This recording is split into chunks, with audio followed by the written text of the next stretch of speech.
हो लोगवा जवन कहेला बतिया जाने उहे तू कैलू हो। दिल तोड़ दलू मुँह मोड़ ललू पागल हमके बनलू हो लोगवा जवन कहेला बतिया जाने उहे तू कैलू हो।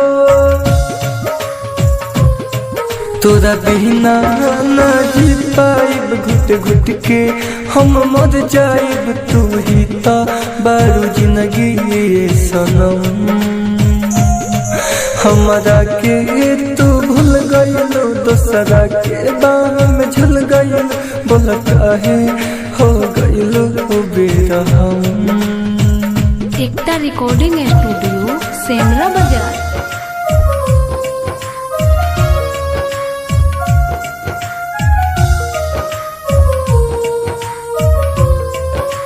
मिक्स बाय अंजित राज।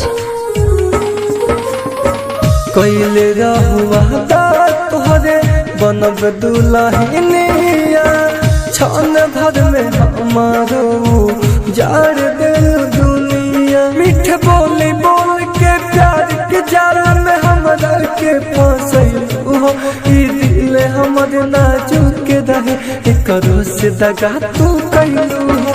तोरा बिना ना जी पाइब घुट घुट के हम मर जाइब तू ही तो बारू जिंदगी सनम।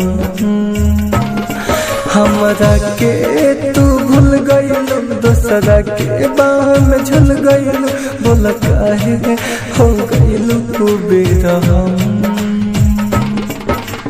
एकता रिकॉर्डिंग स्टूडियो सेमरा बाजार।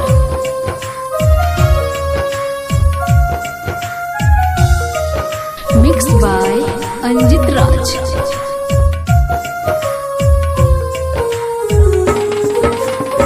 सब लोग हमारा के मारत ताना बन जइबू राइटर में तीस के जनान। अंजित राज कहले आज असली तू चेहरा देखलू ना जियल जाई ना मुअल जाई ऐसन तू मोड़ पलैलू हो।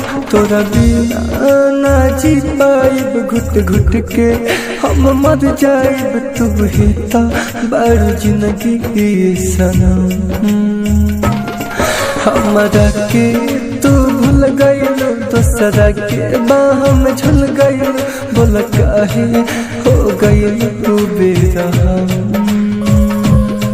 दिल तोड़ दलू मुँह मोड़ ललू पागल हमके बनलू हो लोगवा जवन कहेला बतिया जाने उहे तू कैलू हो। तोरा बिना ना जी पाइब घुट घुट के हम मर जाइब तू ही तो बारू जिंदगी सनम। हमरा के तू भूल गइलो दोसरा के बाह में झुल गइलो बोल काहे हो गइलो बेरहम।